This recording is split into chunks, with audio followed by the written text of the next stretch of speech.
Expand your vocabulary with our Core 2000 Words ebook. It's free and packed with essential expressions that you'll use on a daily basis.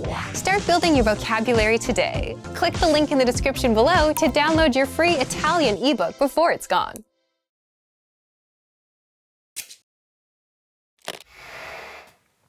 Hi everybody, Marika here. Welcome to Ask a Teacher, where I'll answer some of your most common Italian questions. The question for this lesson is, how are verbs conjugated? English verbs are not heavily inflected. In fact, there are just 3 endings you can add to the infinitive of regular verbs. S for the third person singular present tense, for example, plays. ing for the gerund, playing, and id for the past tense, played. Most combinations of tense, aspect, mood, and voice can be expressed using auxiliary and modal verbs. Italian, on the other hand, is a heavily inflected language. Italian verbs have lots of different endings depending on their subject, tense, and mood. The infinitive is the unconjugated form of the verb, the one you'll find in the dictionary. Italian verbs are divided into 3 main conjugation groups, according to their infinitive endings. Verbs of the first conjugation end in are, for example, parlare, meaning to speak. Verbs of the second conjugation in ere, for example, leggere, meaning to read. Verbs of the third conjugation end in ire, for example, dormire, meaning to sleep. Each group has a different and regular conjugation pattern. Even if there are a lot of irregular verbs, most Italian verbs follow one of these 3 systems of conjugation. Each conjugation pattern has different endings you'll need to add to the verb stem. To get the stem of a verb, all you have to do is take away are, ere, or ire. So the stem of parlare is parl, the stem of leggere is legge, and the stem of dormire is dorm. Verb endings are affected by mood, tense, person, number, and sometimes even gender. Let's take a look. Italian verbs have 4 finite moods. They are the indicative, to express facts, for example, io dormo, I sleep. The imperative, to give orders, for example, dormi, sleep. The subjunctive, to express doubt, hope, fear, and possibility, for example, che io beva, I drink. The conditional, to express an action that depends on another fact that may or may not happen, for example, io leggerei, I would read. There are also 3 non-finite moods, which usually have just one form. The infinitive, which is also the dictionary form, for example, parlare, to speak. The gerund for progressive tenses, for example, leggendo, reading. The participle, generally used as adjective or with the other verbs, for example, parlato, spoken. While mood shows the manner in which an action is expressed, the tense is what specifies when the action happens. The only Italian mood that has all 8 tenses in the indicative, which is also the most used mood. The only present tense is the present, io parlo, I speak. Past tenses include present perfect, io ho parlato, I have spoken. Imperfect, io parlavo, I spoke. Past perfect, io avevo parlato, I had spoken. Absolute past, io parlai, I spoke. Pre-trade perfect, io ebbi parlato, I had spoken. Future tenses are the future, io parlerò, I will speak. The future perfect, io avrò parlato, I will have spoken. The other moods only have a couple of tenses, usually present and past, except for the subjunctive, which has a few more. This looks like a lot, and it actually is one of the most challenging things even for native speakers. But don't panic. If you get started with the regular verbs in the indicative present tense, you will soon familiarize yourself with the conjugation patterns. Pretty interesting, right? If you have any more questions, please leave a comment below. A presto! See you soon!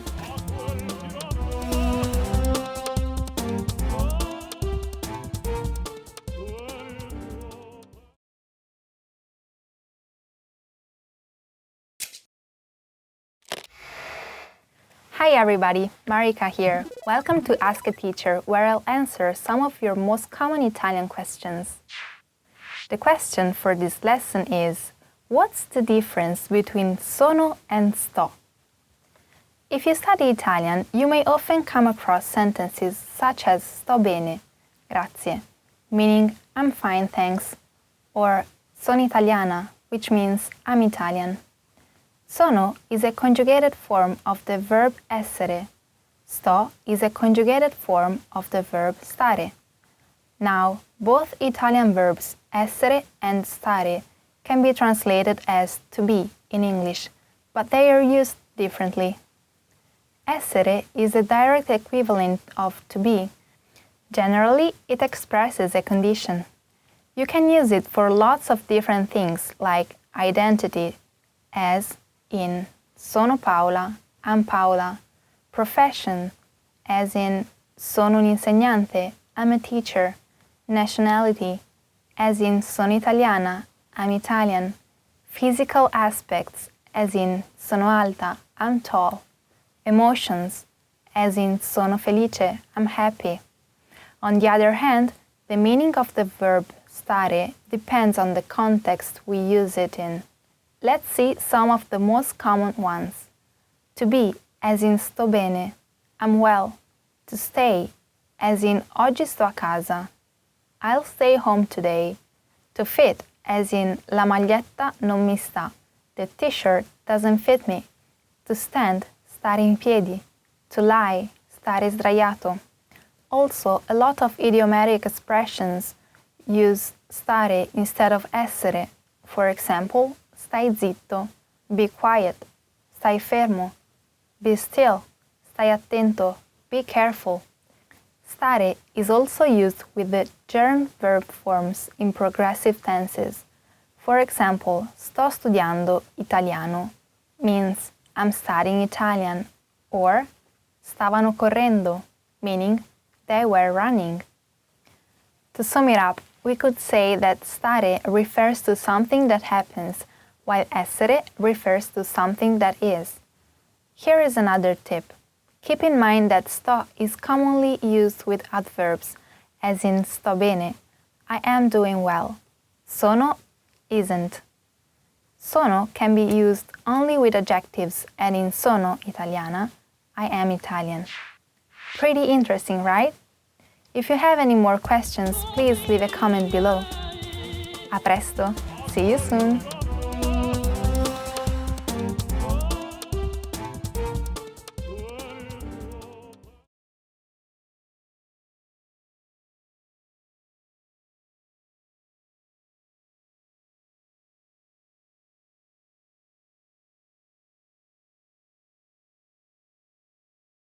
Hi everyone! Do you know how to say I love you in Italian? In this lesson, you'll learn 3 different ways to say it. Let's start with how to express your feelings to your loved one. Ti amo. Ti amo. Ti amo. Or if you want to explain those butterflies in your stomach, you can say Ho una cotta per te. Ho una cotta per te. Ho una cotta per te. And when you feel that I love you is not enough, you can say Le parole non possono descrivere il mio amore per te. Le parole non possono descrivere il mio amore per te.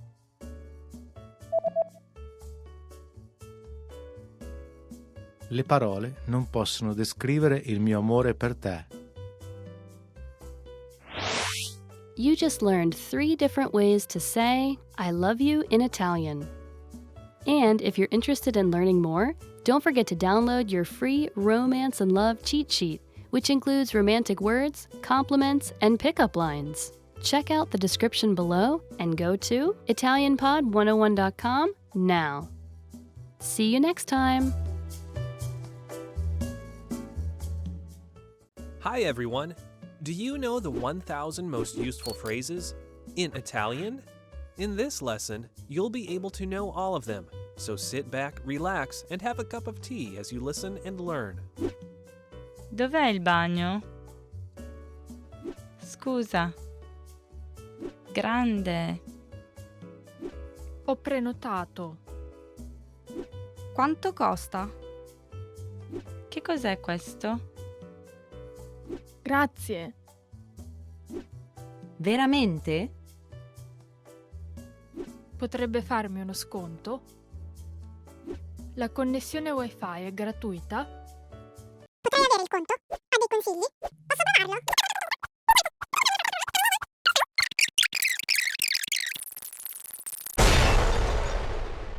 You just learned the 1,000 most useful phrases in Italian. And if you're interested in learning more, try learning the Core 2000 word list. With this, you'll understand 95% of the language, and best of all, this is not a joke.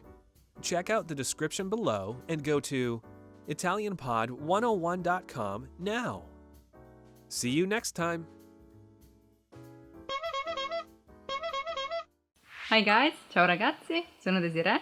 Today we're gonna see together 10 breakup lines. I know it's a sad topic, but we're gonna do that just in case. Just don't think that you really need that. But still, breakup lines. Dobbiamo parlare. We need to talk. This is always bad. Not only for breaking up. It always can mean that something happened and we need to talk about that. But yeah, it's not something happy. Because otherwise I would say something like vorrei parlare di, I would like to talk about, for example, vorrei parlare delle vacanze, I would like to talk about vacation, or vorrei parlarti, I would like to talk to you. But dobbiamo parlare, we need to talk, is extremely extreme. Like, means prepare yourself. There was something wrong, or I discovered something, so yeah, be prepared when you hear dobbiamo parlare. We need to talk. Dovremmo iniziare a vedere altre persone. We should start seeing other people. And that means each of you is gonna see another person. Doesn't mean that you're gonna meet new friends. Nope. Would be nice, but doesn't mean that. Maybe it's not bad if you see someone else. I will not get angry. Yeah, it's kind of an indirect way. I wouldn't like that. And yeah, but probably it's just to start the discussion. So yeah, I mean, I don't judge you if you're an open couple, but I wouldn't think that the discussion would start with this phrase. È la cosa migliore. It's for the best. That sounds hypocritical in my opinion, because if I'm saying that to my boyfriend that I want to break up with, it's the best thing for me, not for you, of course, because if you want to keep this relationship, if you want to stay with someone and that someone tells you it's the best thing, it's for the best, of course you would answer who's best, because not mine if I want to stay with you. È solo che non sono pronto per questo tipo di rapporto. I'm just not ready for this kind of relationship. That sounds fake, in my opinion.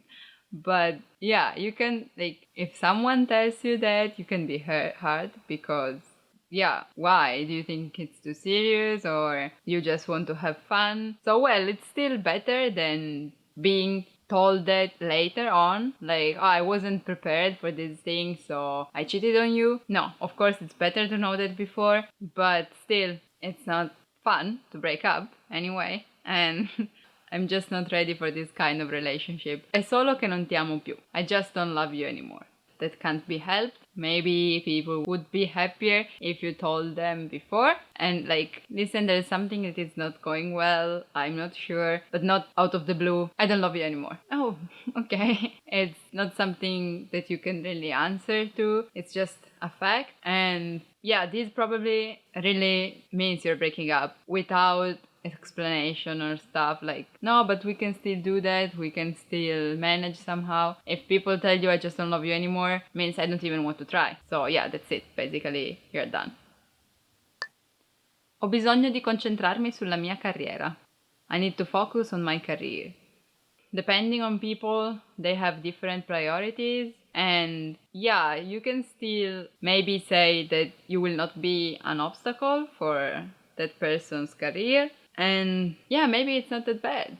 They're just telling you, hey, I want to focus on my career, so if we still want to stay together, you have to keep in mind that you are not my first priority. If for this reason they are breaking up with you, means they don't want to think about anything else, basically. So yeah, once again, done. Io non sono alla tua altezza. I'm not good enough for you. Okay, to this phrase, people can always answer, who are you to judge? I mean, I'm fine with you. Why are you saying that you're not enough? Probably because you don't want to tell me that I'm the problem and you just want to break up. So I wouldn't like that. Just explain to me or just say to me, I don't like you because this, and this, but don't say to me, I'm not enough for you, because that would be up to me to decide. Non sei tu, sono io. It's not you, it's me. You don't want to say that your partner is at fault, but you don't want to stay with him anymore. It's like saying, oh, you're perfect, so you can't even improve. There's nothing to do anymore. It's just not you, it's my problem. But I don't want to stay with you. Basically, that's the meaning. Penso che abbiamo bisogno di una pausa. I think we need a break. Pausa is pause, break. Let's maybe not talk to each other for some days, weeks. Yeah, the problem in these cases is that you don't really know how long is a break, so it's so ambiguous. Restiamo solo amici. Let's just be friends. And yeah, so if it's before being a couple, you can say, no, it's better if we're just friends. Otherwise, after being a couple with the breaking up, it's restiamo amici. But in that case, I would say there's no solo, because solo means only. So I would say that before being a couple, let's just be friends. And if it's after the breaking up, it's let's be friends. This is rimaniamo amici. And that can happen if you were friends even before being a couple. Rimaniamo solo amici. Let's just be friends. Before being a couple, let's be friends. Rimaniamo amici. After being a couple. Yeah. That was the last of our 10 breakup lines. I hope you don't need them, but just in case, now you know them. So, yeah. Remember to subscribe. Bye bye. Ciao ciao. See you soon.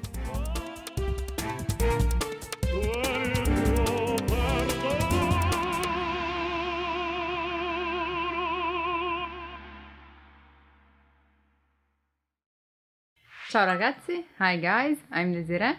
Welcome to 10 ways to remember words. Associo parole nuove con parole che suonano simili nella mia lingua madre. I associate new words with words that sound similar in my native language. Okay, for example, yeah, we have with English and Italian a lot of words that are similar.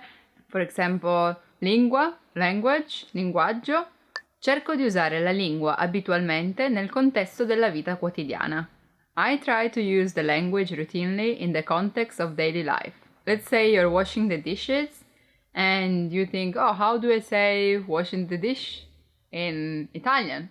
And then you start thinking about how to say that. Lavare i piatti. Just think about the things that you're doing and how you would explain them in the new language.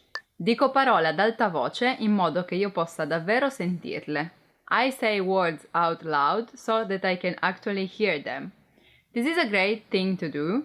Like, my problem with English, especially in the beginning, I didn't really talk English. I didn't speak that with anyone. And that was a problem because I still now Maybe if I hear a word, I know what it means, but then when I have to say that, I'm not sure about how to pronounce that. So yeah, practice to say words out loud. Guardo spesso i video in TV o su YouTube che sono stati progettati per i bambini. I often watch TV or YouTube videos that are designed for young children. Yeah, this is a great way because, for example, cartoons, so things that are for children, they make you understand what they're doing without saying that. Also, you should try watching something that you watched already so you can understand how to say the same thing that you already know in the new language that you're studying. I would do that.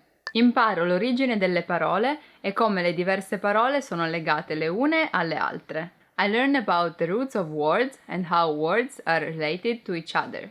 For example, parole in Italian words and parlare, speak, it's the same root, same origin, the same radice, we would say. Parola, parlare.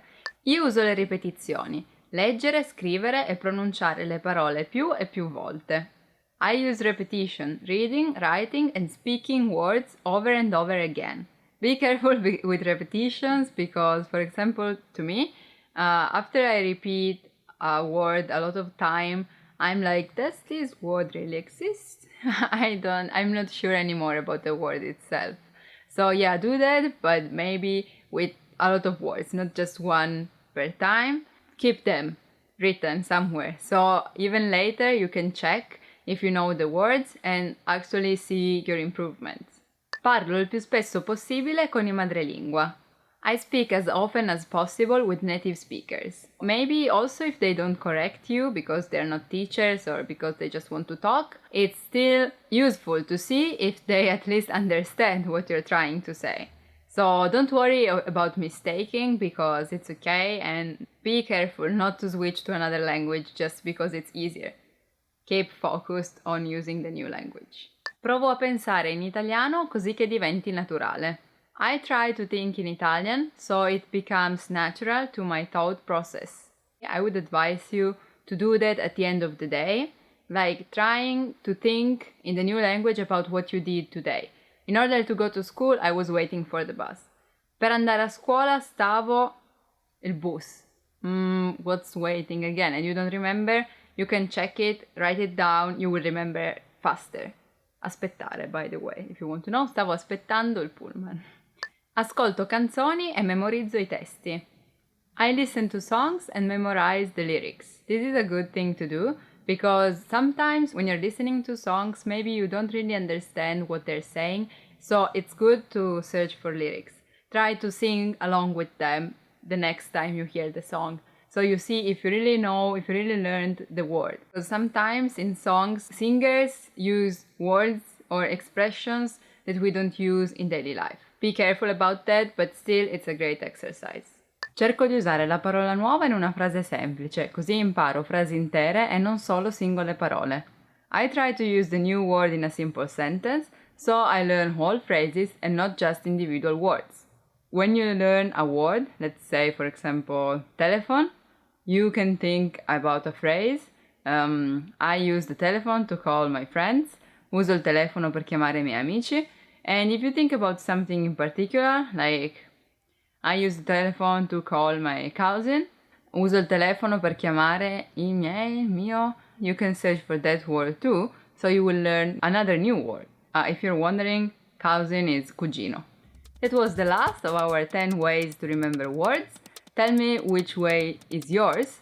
Of course, everyone has a personal way, so tell me which is yours. And if you have any advice, comment and remember to subscribe.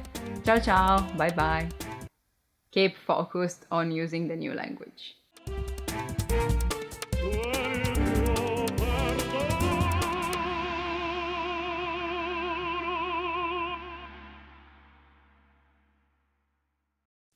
Hi guys, ciao ragazzi. I'm Desiree, sono Desiree, and welcome to 15 happy words. Amare, love. Amare is a verb that you can use with a lot of stuff. For example, your boyfriend or girlfriend, you love them in a romantic way. Your family, you love them. Or your friends, dogs or cats, or even food. You can just say, I love spaghetti, for for example, and that's fine. Bello, beautiful. Bel bambino. Bella ragazza, what a beautiful girl. Bella giornata, what a beautiful day. And yeah, when you say just bello, it's something that you approve, you like. Like, how was your trip? Bello, it was cool, beautiful. Contento, happy. Noi siamo contenti. We are happy. Essere contento, to be happy. You can ask to a kid, for example, sei contento dei tuoi regali?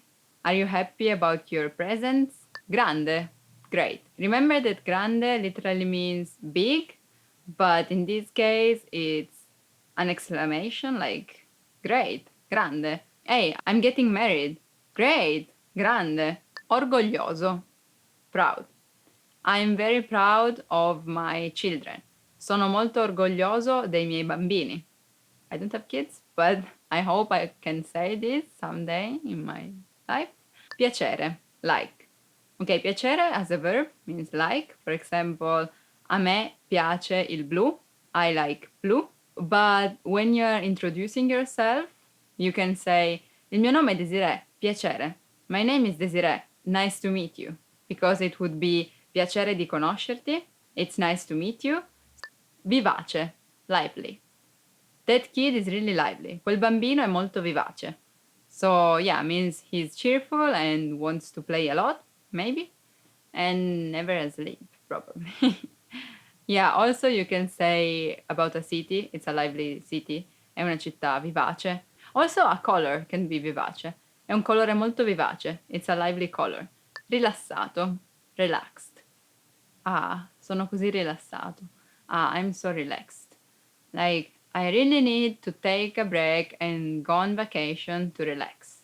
Ho proprio bisogno di prendere una pausa, andare in vacanza e rilassarmi. You can also use that as an adjective to people, like, he's a relaxed person. È una persona rilassata.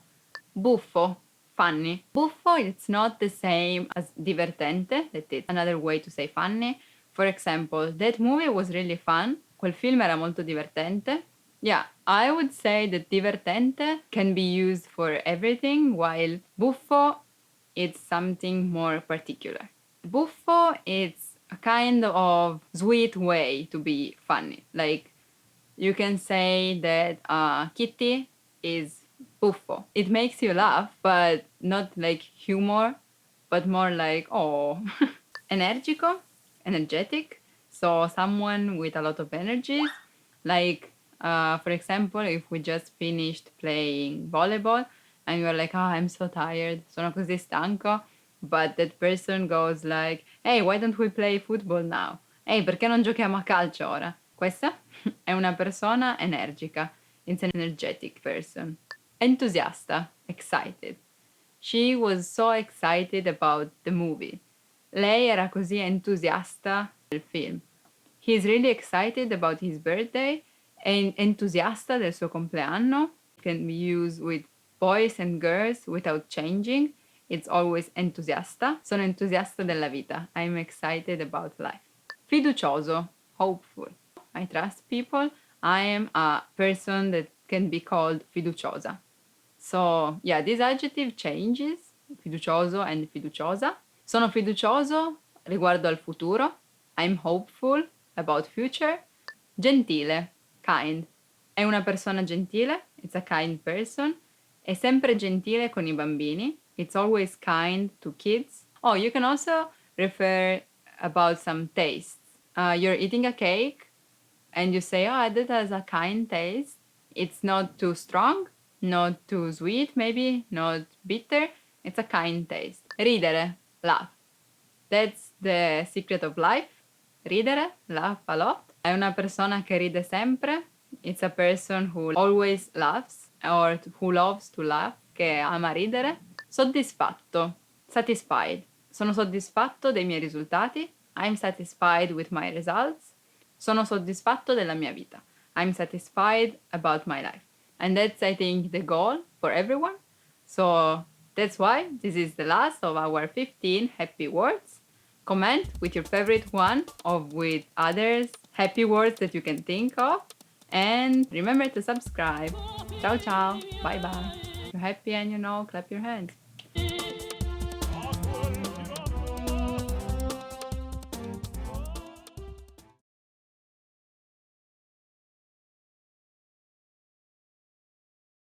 Hi guys, ciao ragazzi, I'm Desiree and today I'm gonna talk to you about 10 Italian foods.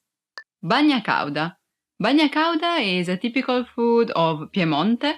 It's a dialect expression, so in Italian it would mean cauda from caldo, hot, and bagna is sauce, so hot sauce. Basically it's made with garlic, oil, and anchovies.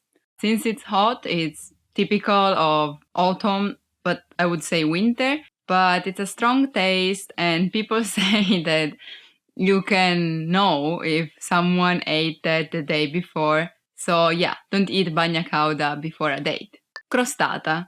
It's basically a tart, like this big. So it's sweet and you can find it with marmalade. Recently also chocolate cream. The stripes that you put on top, they're like these, so crossed. That's why I would say it's easy to remember crostata, because it's made of crosses, basically. Lasagne. This is probably what everyone knows after pizza and spaghetti. Lasagne is made of this flat pasta.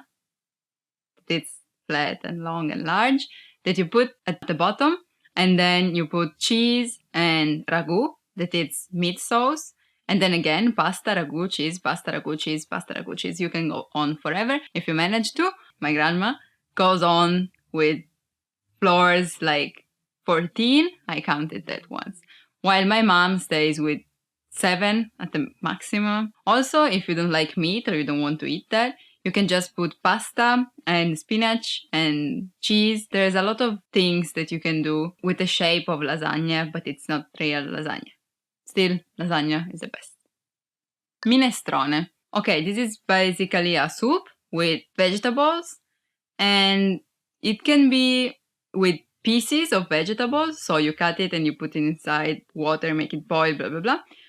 Or you do that and then at the end, you chop it to make it more like a cream. As long as it's a soup and you like it, you can call it minestrone. Minestrone literally means a big minestra, because when you put one at the end of a word, it becomes bigger. And minestra is a soup. So it's a big, big, big soup. Like tavolo, table, tavolone, a big table. Orecchiette con le cime di rapa. This is a dish that is typical from South Italy. It's made with turnip, especially with the part on top of that, the green one. We have endless types of pasta, like hundreds. For example, this one, orecchiette, it's small, like this, and it's not flat, okay? So the sauce can go inside. It literally means small ears. Ear is orecchio, and ette makes things smaller. Like one made things bigger, ette makes things smaller, so small ears with turnip. Panna cotta. Panna is the cream that we use. It can be sweet or salty, it depends on which one you are using, but we use the same word, that it's panna. Cotta means baked, in fact it's cooked, and you can eat that as it is or add chocolate cream, chocolate sauce, or caramel. So yeah, it's a kind of pudding, but not flavored. It's just panna, so a cream, white cream. Parmigiana. Okay, do you remember what I told you about lasagne? That you do a lot of flours, basically. It's the same, but it's not made of pasta, but eggplant. And then you put, again, tomato sauce and cheese. And this time, cheese is different because with lasagna, it's besciamella, while with parmigiana, you can use a lot of them. I would say maybe pecorino. Here too, there are a lot of types of parmigiana, but yeah, remember that parmigiana has eggplants, and a lot of times parmigiano, a name of cheese. Polenta. The first thing that you think when you think about polenta, it's winter, because it's hot and it's salty. It's kind of, so it's flour made of cereals. There are a lot of types of polenta, not the polenta itself, but how you eat it. For example, polenta valdostana, so you eat polenta with cheese, or carbonara. Maybe the most famous one is called polenta concha, made with basically fat things. Tiramisu. Tiramisu, it's a dessert. What you really need to do tiramisu is mascarpone, that it's a particular cheese, sweet cheese, fat cheese, I would say. The classical one is biscuits with coffee, mascarpone, and chocolate. And that's delicious. And yeah, also sometimes people would add alcohol to have a stronger taste. Salame dolce, it's a salame, but it's sweet. So it's made of chocolate. And the white things, so the fat that you would see inside salami, is made by biscuits.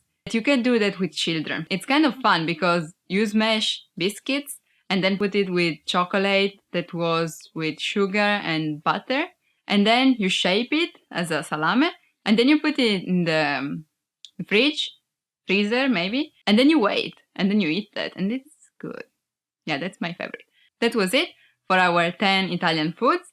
I'm kind of hungry now. So I hope you can taste them soon or that you tasted them already. If that's the case, tell me which one was your favorite. And yeah, remember to subscribe. Ciao, ciao. Apparently, we like making things with flours. Pasta raguccis, pasta raguccis.